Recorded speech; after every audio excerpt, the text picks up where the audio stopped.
আসসালামু আলাইকুম, কেমন আছেন সবাই? আশা করি ভালো আছেন। আজকে আমরা XLOOKUP ফর্মুলাটি নিয়ে কথা বলবো যে XLOOKUP ফর্মুলাটি কিভাবে কাজ করে বা একাধিক ক্রাইটেরিয়াতে XLOOKUP ফর্মুলাটি কিভাবে কাজ করাইতে পারেন।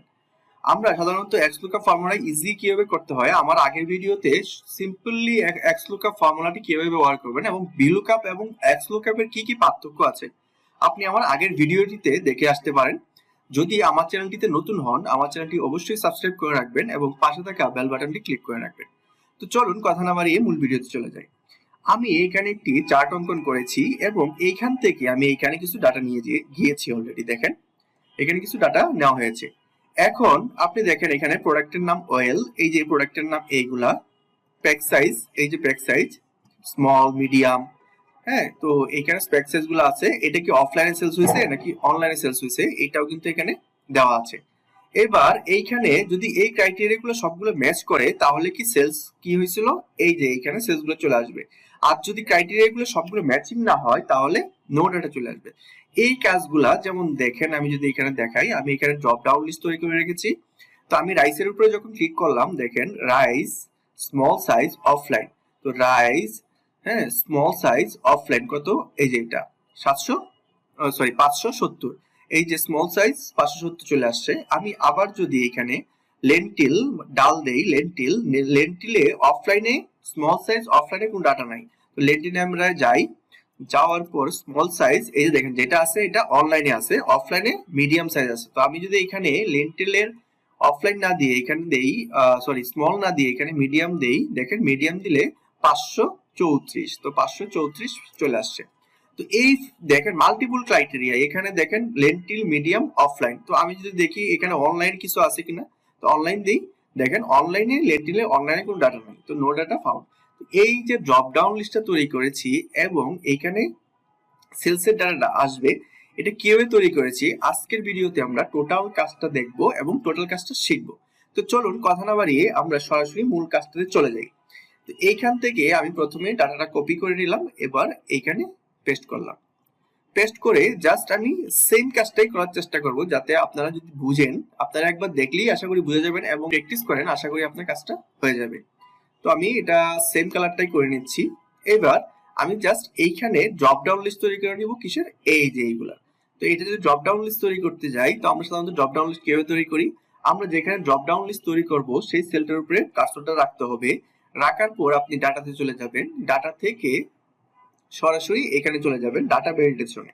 ডাটা ভ্যালিডেশনে যাওয়ার পর আপনার লিস্ট দিতে হবে, এই যে লিস্ট এখানে লিস্ট রেখে আপনি সোর্সে কোন লিস্ট দিবেন। তো আমি প্রোডাক্ট, যেহেতু এই প্রোডাক্টের লিস্ট কোনটা, এটা, তো আমি এইখান থেকে এই পর্যন্ত লিস্টটা টেনে নিলাম, নেওয়ার পর ওকেতে প্রেস করলাম। তো আমার ড্রপ ডাউন লিস্টটি ইতিমধ্যে তৈরি হয়ে গেছে। দেখেন আমি যদি এখানে ক্লিক করি, আমার এই যে লিস্টে যারা আছে, এই লিস্টে যারা আছে এখানে চলে আসছে। তো ফাইন, আমি এখানে প্যাক সাইজের ড্রপ ডাউন লিস্টটা আবার তৈরি করব। তো ডাটাতে চলে যাব, ডাটাতে গিয়ে এখানে ডাটা ভ্যালিডেশন, দেন লিস্টের পরে সোর্স কোনটা, আমার প্যাক সাইজ, এই যে প্যাক সাইজে ফুলের এটা সিলেকশন করব এবং ওকেতে প্রেস করব। দেখেন আমার এখানেও কিন্তু drop down list medium small চলে আসছে। এবার অফলাইন অনলাইন যেটা, এটা ক্লিক করব। তো এখানে ডাটাতে যাব, ডাটাতে গিয়ে ডাটা ভ্যালিডেশন, দেন লিস্টে গিয়ে সোর্স কি অফলাইন অনলাইন, এই যে এটা, দেন ওকেতে প্রেস করব। তার মানে আমার সবগুলাতেই ড্রপ ডাউন লিস্ট তৈরি হয়ে গেছে। আমি কালারটা যদি চেঞ্জ করে দেই, এইখানে ছিল এই কালারটা, দেন মিডিয়ামে ছিল আরেকটা কালার, এই কালারটা, দেন অনলাইন অফলাইনে ছিল আরেকটা কালার। তো দেখেন সুন্দরভাবে আমার বক্সটা তৈরি হয়ে গেছে। এবার ড্রপ ডাউন লিস্টটাও তৈরি হয়ে গেছে। এখন শুধু আমার এখানে ডাটাটা নিয়ে আসতে হবে। তো ডাটাটা আমি কিভাবে নিয়ে আসবো, এখানে একটা ফর্মুলা লিখতে হবে। তো আমার ড্রপ ডাউন লিস্টে আমি ধরি আমার কি ছিল, ওয়েল স্মল সাইজ, আমার অফলাইন না অনলাইনে সেলস হয়েছে, এইগুলো আমি ড্রপ ডাউন লিস্টে সিলেকশন করব। ঠিক আছে, ডাটাটা আমি একটু সেন্টার করে নিলাম। এবার আমার ফর্মুলাটা এখানে লিখবো।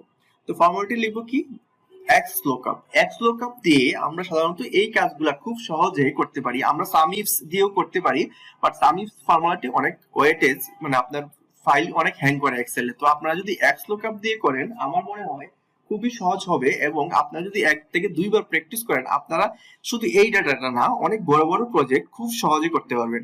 তো চলুন দেখে নেওয়া যাক XLOOKUP দ্বারা আমরা এই কাজটি কিভাবে করতে পারি। আপনার প্রথমে লিখতে হবে ইকুয়াল টু, দেন লিখতে হবে XLOOKUP পরে আপনি কি জিনিসটা আনবেন, আমি ওয়েল, ঠিক আছে, তো ওয়েলের এখানে ক্লিক করলাম, ক্লিক করার পরে আমি দিব and small size and online. ঠিক আছে, এই তিনটা ক্রাইটেরিয়া যদি আমার ম্যাচ করে দেন একটা ক্ষমা দিব। আমি কি করলাম, প্রথমে অয়েল দিলাম, তারপর স্মল সাইজ এবং অনলাইন, এই তিনটা ক্রাইটেরিয়া যদি আমার ম্যাচ করে তাহলে এইটা পুরো এই এরিয়াটা এন্ড এই এরিয়াটা এন্ড আবার এই এরিয়াটা, ঠিক আছে, দেওয়ার পর এটা ক্ষমা দিবেন। আমি কি বলছি, এইটা এইটা এইটা এবং এই তিনটা এরিয়া যদি সবগুলো যদি ম্যাচ করে তাহলে কি হবে, তাহলে এই ডাটাটা হবে, তাহলে এই ডাটাটা হবে, হ্যাঁ এই ডাটাটা নিয়ে যাবে সে,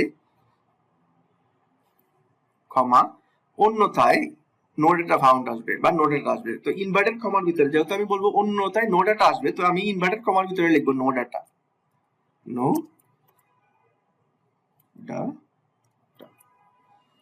ডাটা লিখে আইটা ইনভার্টেড কমা দিব, আমি এন্টার ওটা বড় হাতে নেই লিখবো, লেখার পর ব্র্যাকেট ক্লোজ করে দিব। এবার আপনি এন্টার প্রেস করুন, দেখেন কি হয়, দেখেন চমৎকার, ওয়েল স্মল সাইজ অনলাইন আপনার 746 সেলস হয়েছে। তো এই দেখেন ওয়েল স্মল সাইজ অনলাইন 746। এবার দেখি আমরা এই ডাটাটার মতো এটাকে কাজ করে কিনা। আমি কালারটা চেঞ্জ করে নিচ্ছি একটু, কালারটা চেঞ্জ করে নিলাম এবং এই জায়গাটা বোল্ড করে দিই দেখার সুবিধার্থে। ওকে, এবার দেখি আমরা, এইবার আমি যদি রাইস দেখতে চাই তো রাইস স্মল সাইজ অনলাইন 200, তো রাইস স্মল সাইজ অনলাইন 200, দেখেন চমৎকারভাবে কাজ করতেছে। আমি যদি এইখানে মিডিয়াম দেখি রাইসের নো ডাটা, মানে রাইসের কোনো মিডিয়াম কিছু নাই, সব দুইটা আছে, দুইটাই স্মল সাইজ। ওকে, এখানে একটু সুগার দেখি, এবার সুগার মিডিয়াম সাইজের কোনো ডাটা নেই, small size 364, sugar small size 364। দেখেন কত সুন্দরভাবে চমৎকারভাবে জিনিসটা কাজ করতেছে ফার্মার। এরকম ভাবে বড় বড় ডাটা থেকে কিন্তু কাজটা খুব সহজে করতে পারবেন, আপনাদের কোনো সমস্যা হবে না। যদি কোনো সমস্যা হয় আমাকে কমেন্ট বক্সে জানাবেন, আমি আপনাদের কমেন্টের উত্তর দেওয়ার চেষ্টা করব। আর যদি আমার ভিডিওটা ভালো লেগে থাকে, আমি আবারও বলতেছি আমার চ্যানেলটি সাবস্ক্রাইব করে রাখবেন এবং আমার পাশে থাকবেন এবং কমেন্ট করে আমাকে উৎসাহ দিবেন। ধন্যবাদ সবাইকে, ভালো থাকবেন, সুস্থ থাকবেন। আজকের মতো এখানে বিদায় নিচ্ছি, আল্লাহ হাফেজ।